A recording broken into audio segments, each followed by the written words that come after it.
Hi guys, so we took out the original lithium ion battery with only 24 watt hours because we think this little fucker is not working correct. We tried to start, it didn't work, and now it only has 10 volts. And we installed the new bigger battery of the 2019 model with I think 48 watt hours, and the engine is still bone cold.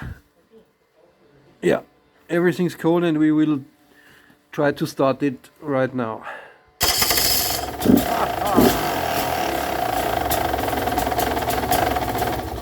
Starts like a champ now, and I expect it to hesitate when it's very cold, but in the future it will be no problem with the stronger battery and with this new cover. I guess it's at least 50% of the problem is gone. We will see, and I'll keep you updated. Cheers, guys.